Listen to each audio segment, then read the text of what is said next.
So I welcome you all on behalf of Major Kulshi classes. So आज हम discuss करेंगे screening test के बारे में. As you all are well aware of the fact that when you want to join Indian Defence Forces, so after clearing certain examinations and there are certain direct entries as well, तो आपको जो process जब आप written examination qualify करके जो further जो आप जिस प्रोसेस से गुजरते हैं उसको SSB इंटरव्यू का नाम दिया गया है. ठीक है. When we talk about SSB interview, it is a 5-day process in which candidates are evaluated on various basis. उनका प्रॉपर साइकोलॉजिकल टेस्ट होता है. ठीक है. उनका इंटरव्यू होता है एंड अपार्ट फ्रॉम दैट आपका सेवरल ग्रुप टास्क जिसके तहत आपकी ग्रुप टेस्टिंग हर चीज़ आपका इवेल्युएट होगा. So we are here for screening test. जब हम स्क्रीनिंग टेस्ट की बात करते हैं, सी आप जब SSB इंटरव्यू के लिए जाएंगे सबसे पहली चीज़ जो आप फेस करेंगे वो है screening test. What is the meaning of screening? जब हम स्क्रीनिंग की बात करते हैं तो स्क्रीनिंग में the name itself says that unnecessary जिनको लगता है कि which are not suitable for the further process, तो पहले ही उनको स्क्रीन आउट कर दिया जाता है, विच मीन्स फिल्टरेशन. ओके. तो जिन भी कैंडिडेट्स को लगता है कि they are not suitable for the rest of the 4 days, तो उन कैंडिडेट्स को पहले ही आउट कर दे. बिकॉज जो टोटल नंबर ऑफ रिपोर्टिंग होती है कैंडिडेट्स की वो होती है अराउंड 250 to 300, कभी कभार 100 से लेके 150 भी बुला लेते हैं. अंडरस्टूड. तो यहाँ से ही अराउंड 80 to 85% कैंडिडेट्स जो होते हैं उनको बाहर कर दिया जाता है पहले दिन ही, और जो बाकी 20 to 25% बच्चे बचते हैं उनको फर्दर 4 दिन के लिए वहाँ पे रुकना पड़ता है. सबसे पहले हम बात करेंगे डॉक्यूमेंट्स की. आपके कॉल अप लेटर में जो भी डॉक्यूमेंट्स मेंशन किए गए हैं मेक श्योर कि आपके पास वो सारे डॉक्यूमेंट्स हैं. ठीक है. होता क्या है कि जब आप इंटरव्यू के लिए जाएंगे और आपके पास suppose that you are not able to produce certain documents, तो आपको वो क्या करेंगे कि फ्रेश डेट्स देंगे, डिफरेंट डेट्स देंगे. अनटिल और unless you are not able to produce the required documents, तो आपको SSB इंटरव्यू के लिए अलाउ नहीं किया जाएगा. सो पहली चीज़ जो आपको ध्यान देने की बात है कि आपको अपने डॉक्यूमेंट्स को वहाँ पे प्रॉपरली लेके जाना है. अंडरस्टूड. बाकी जो आपका प्लेस रहेगा, टाइम रहेगा, डेट रहेगा, वो ऑलरेडी आपके कॉल अप लेटर में मेंशन रहता है. अकॉर्डिंगली आप 5 days का जो भी आपका अकोमोडेशन का रहता है, आपके ड्रेस प्रॉपर फॉर्मल ड्रेस आपके पास होनी चाहिए, और फॉर योर GTO आपके पास एक स्पोर्ट्स ड्रेस भी होनी चाहिए. तो अकॉर्डिंगली आप मैनेज करके अपना 5 days का सेटअप लेके पूरा चलते हैं. अंडरस्टूड. सी जब आप सिलेक्शन बोर्ड पे, सिलेक्शन सेंटर पे पहुंच जाएंगे तो वहाँ पे सबसे पहले आपका डॉक्यूमेंट वेरिफिकेशन होगा. उसके बाद आपको सेवरल ग्रुप्स में डिवाइड किया जाता है अकॉर्डिंग टू कि आप फ्रेशर्स हैं, स्क्रीन आउट्स हैं या फिर रिपीटर्स हैं. उसके बाद आपका चेस्ट नंबर अलॉटमेंट होगा. आपके चेस्ट नंबर अलॉटमेंट के बाद जो सबसे पहला टेस्ट आप फेस करेंगे जो कि स्क्रीनिंग का पहला टेस्ट है, that is OIR. OIR stands for officers intelligence rating. ठीक है. इसमें क्या होता है कि इसमें वर्बल और नॉन वर्बल रीजनिंग के कुछ क्वेश्चंस होते हैं. नंबर ऑफ क्वेश्चंस फिक्स नहीं है, ये डिफ़र करता है. कभी इट कैन बी 40 और it can be 60. Accordingly time duration भी आपका सेट होता है. ठीक है. तो जो आपके वर्बल रीजनिंग के जो कुछ क्वेश्चंस होते हैं, जो टॉपिक्स इसमें कुछ कवर होते हैं, वो होते हैं वर्बल डिडक्शंस होते हैं. ठीक है. Dictionary arrangement of the words, spelling test होता है आपका, synonyms, antonyms, etcetera. Talking about non verbal reasoning, वहाँ पे आपका सीरीज़ के क्वेश्चंस होते हैं, selection of proper pattern, embedded figure को फाइंड आउट करना रहता है. ठीक है. और कंप्लीशन ऑफ द सीरीज़, इस तरीके के आपके क्वेश्चंस आपको देखने को मिलेंगे. क्योंकि OIR में नेगेटिव मार्किंग नहीं होती है, तो आपको कोशिश ये करनी चाहिए कि आप पूरे क्वेश्चंस अटेम्प्ट करें, क्योंकि इसी के बेसिस पे आपको रेट किया जाएगा 1 to 5. 1 से लेके 5 तक आपको रेट किया जाता है.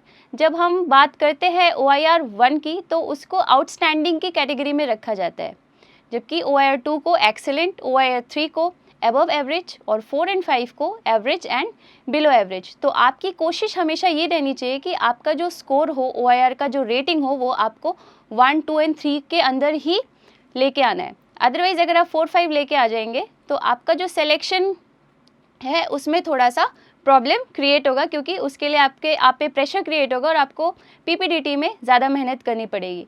सो जनरली कैंडिडेट्स क्या होते हैं कि वो लोग इस चीज़ को बहुत सीरियसली नहीं लेते, उन्हें लगता है कि हो जाएगा, बट आपको टाइम ड्यूरेशन में वो सारे क्वेश्चंस करने होते हैं, तो आपको पहले से ही रीजनिंग की प्रॉपर प्रैक्टिस करते रहने चाहिए। आपका जैसे ही OIR टेस्ट होगा उसके बाद जो नेक्स्ट टेस्ट आप फेस करेंगे वो होगा PPDT। Now PPDT stands for picture perception and discussion test. अब see what is perception. Perception means how you are recepting the picture. Okay, यहाँ पे आपको 30 सेकेंड्स के लिए एक पिक्चर दिखाई जाएगी। The quality of the picture is going to be blur और हेजी। ठीक है, जो पिक्चर होगी वो क्लियर नहीं होगी, वो हेजी पिक्चर होगी। There will be a picture on the screen for 30 seconds. अब आपको शीट्स मिली रहेंगी, शीट्स में क्या होगा कि बॉक्स दिया होगा, ठीक है, और शीट्स में एक्शन लिखा होगा। तो उस बॉक्स में आपको जो पिक्चर में आपने जितने भी कैरेक्टर्स को देखा है वो आपको सिंपली मार्क करना रहेगा। जब आप कैरेक्टर्स को मार्क करेंगे उसके बाद जो सबसे पहली चीज़ आप मेंशन करेंगे वो होगा उनका जेंडर। ठीक है, जेंडर मेंशन करने के बाद आप उनके एज को मेंशन करेंगे। सी, आपको बी वेरी प्रिसाइजिव। ठीक है, आपको प्रिसाइजली उनका एज मेंशन करना है। अगर सपोज दैट अगर आप एक रेंज भी रख रहे हैं तो मेक श्योर कि वो 2 to 3 ईयर्स का या 5 ईयर्स का हो। अब उसको आपको बढ़ा के 10 ईयर्स नहीं कर देना है, बिकॉज 30 ईयर्स और 40 ईयर्स में बहुत डिफरेंस होता है। अंडरस्टूड।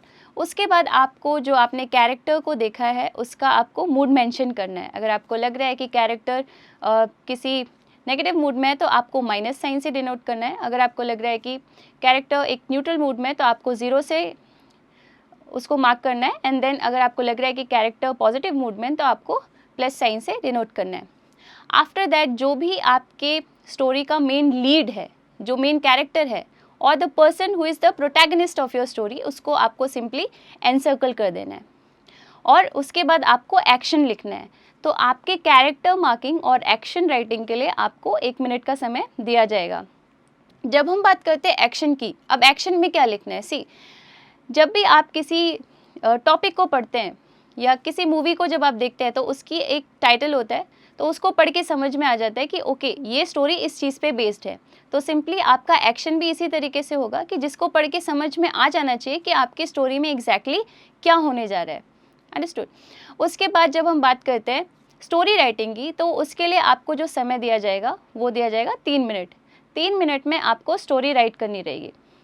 अब कैंडिडेट्स का जो डाउट रहता है मैम कितने वर्ड्स में स्टोरी को लिखें। सी, 3 मिनट में आप 100 to 120 वर्ड्स की ही स्टोरी लिख सकते हैं। आपको कोशिश ये करनी चाहिए कि आप फ्रंट पेज को ही यूज़ कर रहे हैं। आपको अननेसेसरली आपको बैक जो आपका पेपर आपको पेज मिला है उसका बैक साइड आप अवॉइड करिए यूज़ करने के लिए। फाइन। और आपको ओवर राइटिंग नहीं करनी है। अब ये आपकी वीक डिसीजन मेकिंग को शो करता है, रिफ्लेक्ट करता है। सो आप कोशिश करिए कि आप एक प्रॉपर स्टोरी फॉर्म करें।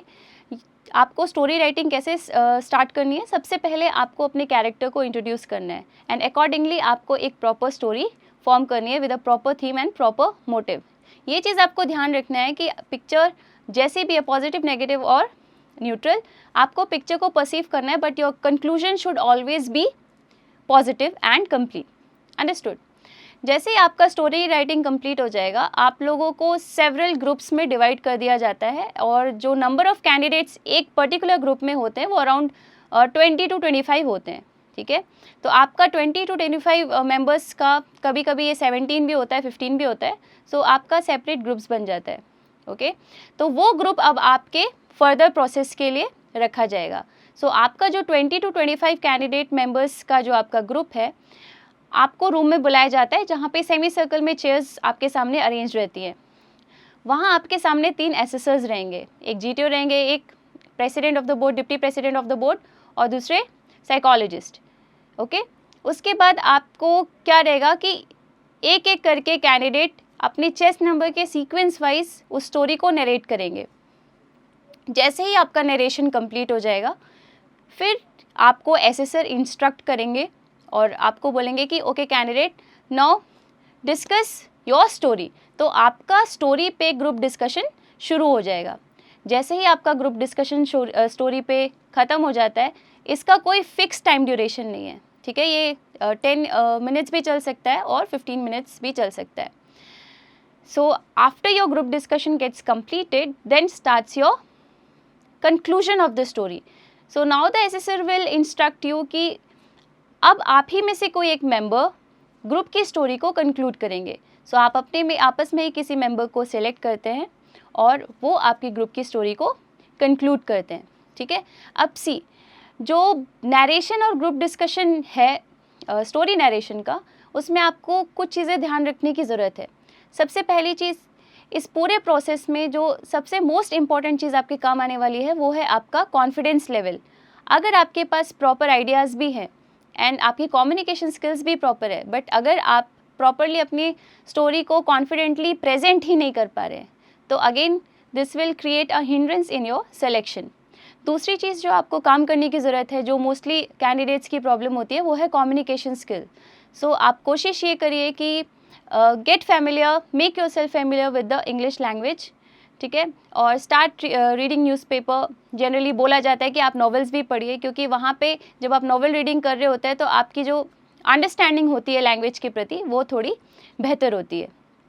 Through out the process make sure कि आप ग्रुप के साथ कॉपरेट करके प्रॉपरली जीडी कर रहे हैं. आपको बहुत ज़्यादा लाउड नहीं होना है. Don't try to be aggressive. वहाँ पे फिर एक नेगेटिव इमेज आपकी क्रिएट हो जाएगी. Understood? So this was all about screening test. Thank you.